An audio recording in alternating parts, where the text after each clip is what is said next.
You got a large rate increase from your Medicare Supplement company and you're wondering, can I switch to a competing plan, a competitor, and potentially get the same plan at a lower rate?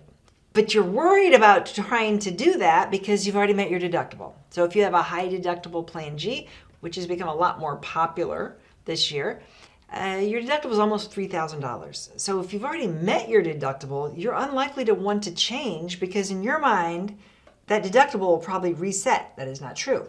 So if you've met the deductible and you want to switch to another plan, you've already met the deductible. It's a calendar year deductible. It's not a plan deductible.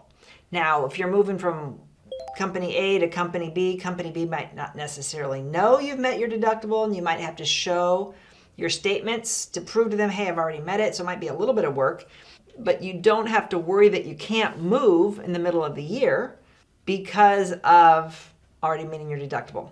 So let's say you have the most popular plan in America, Plan G, or you have an used to be the most popular plan in America, Plan F. Plan F didn't have a deductible. So if you want to move from F to F, you can do that at any time of year if you're healthy enough. Again, that's the problem. In some states, you can do it regardless of your health surrounding your birthday or your anniversary. Want to move from G to G, you've already met your G deductible. G deductible in 2026 is $283. That goes to Medicare. So you didn't give it to that insurance company. So when you switch to another G, you don't have to meet their deductible. You've already met the Medicare Part B deductible. The money went to Medicare. And so you'll get a new Plan G mid-year, and you've already met your deductible. And same with High Deductible Plan F, High Deductible Plan G. So they always reset calendar year. So every January, boom, you've got a new deductible to meet.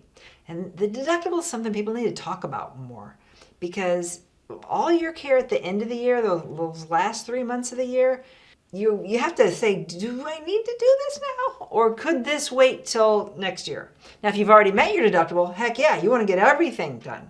But if you haven't met your deductible for the year, maybe you want to push it off into the next year. And this is math that you have to do every year.